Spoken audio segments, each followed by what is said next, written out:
देखो एक छोटा सा कॉन्सेप्ट हम लोग और ध्यान रखें, जैसे क्या होता है, एक होता है पॉइंट फंक्शन। पॉइंट फंक्शन जैसे मान लो हमने एक फंक्शन लिया √x-1 प्लस √1 - x। देखो हमने एक फंक्शन लिया। अब जैसे अगर हम इस फंक्शन का डोमेन निकालें तो कैसे निकालेंगे? देखो दो फंक्शन का सम है तो क्या होता है, x-1 ग्रेटर इक्वल टू होना चाहिए, x ग्रेटर इक्वल टू 1 होना चाहिए, है ना। और ये क्या कहता है कि 1 - x पॉजिटिव होना चाहिए तो 1 ग्रेटर इक्वल टू x होना चाहिए, है ना। अब इन दोनों का इंटरसेक्शन लो, तो इन दोनों का इंटरसेक्शन लेने से x इक्वल टू क्या मिलेगा? 1। मतलब ये पॉइंट, ये फंक्शन सिर्फ एक पॉइंट पर डिफाइन है, मतलब इस फंक्शन की डोमेन में सिर्फ x इक्वल टू 1 आ रहा है ना। जैसे कि मान लो इसको हम फंक्शन लें √x-1 प्लस √1 - x, तो ये फंक्शन सिर्फ x इक्वल टू 1 के लिए डिफाइन है। अच्छा, अगर हम x को 1 रखें तो y की वैल्यू क्या आएगी? 0 + 0 y 0। तो देखो रेंज में भी सिर्फ एक ही पॉइंट आया। तो जैसे हमसे कोई कहे इस फंक्शन का ग्राफ बनाइए, तो इस फंक्शन का मतलब सिर्फ एक पॉइंट x1 y 0। देखो ये फंक्शन सिर्फ एक पॉइंट है 1, 0, ये हमारा ओरिजिन है ना। अगर हमसे कोई कहे इस फंक्शन का डोमेन बताइए तो x बराबर 1 है, रेंज क्या हो गया? y बराबर 0 है। तो इस फंक्शन में सिर्फ एक पॉइंट है, क्या? x1 y 0। तो क्या हो गया? देखो 1, 0।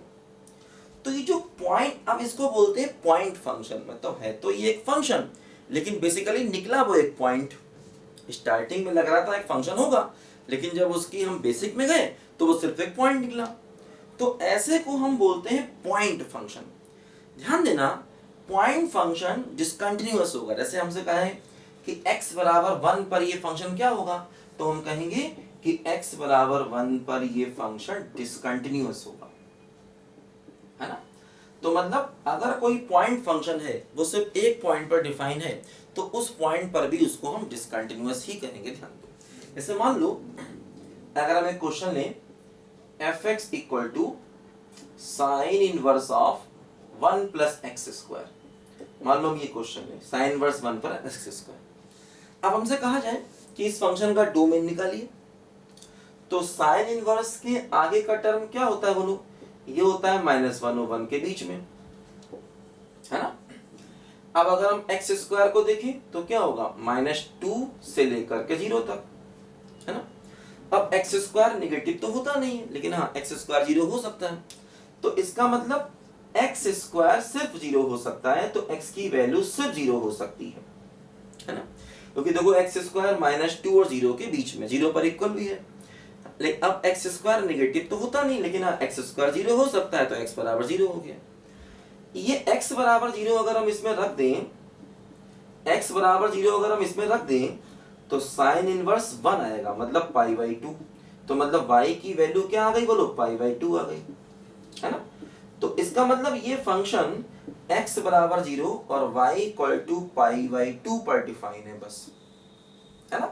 तो देखो ये भी एक पॉइंट फंक्शन हो गया, यानी इसमें भी हमें सिर्फ एक पॉइंट मिला x0 y π/2। अगर हम इसका ग्राफ बनाएंगे तो देखो यहाँ पर भी ये ओरिजिन है, तो हमें सिर्फ ये पॉइंट मिलेगा 0, π/2। तो अब ये फंक्शन भी इस पॉइंट पर डिसकंटिन्यूअस कहा जाएगा, है ना। तो ऐसे हजारों लाखों फंक्शन हो सकते हैं जो एक पॉइंट पर डिफाइन हो, है ना। तो इस प्रकार के जितने फंक्शन होंगे एक पॉइंट पर डिफाइन हो, या हम कह रहे हैं दो पॉइंट्स पर भी डिफाइन हो, लेकिन दोनों दूर दूर पॉइंट्स हो। मान लीजिए x इक्वल टू 1 उनकी डोमेन में आ रहा है, या x इक्वल टू 2 डोमेन में आ रहा है, ऐसा भी हो सकता है। ऐसा भी पॉसिबल है कि उनकी डोमेन में सिर्फ x इक्वल टू 1 आए या सिर्फ x इक्वल टू 2 आए। तो जो अगर मान लीजिए 2 या 3 या 4 पॉइंट्स पर भी अगर वो फंक्शन डिफाइन है और वो पॉइंट्स आपस में दूर दूर हैं, है ना, इसको कहते हैं डिस्क्रीट पॉइंट्स में इसमें ना। तो मान लीजिए x इक्वल टू 1 पर डिफाइन है, 2 पर डिफाइन है, 3 पर, 4 पर डिफाइन है ना। तो अगर ऐसे भी फंक्शन है तब भी उसको हम डिसकंटिन्यूअस ही कहेंगे, है ना। अगर वो लिमिटेड पॉइंट्स पर डिफाइन है, पॉइंट्स दूर दूर हैं, तब भी हम फंक्शन को डिसकंटिन्यूअस ही कहेंगे। लिखो बच्चे ध्यान से इस कॉन्सेप्ट को भी।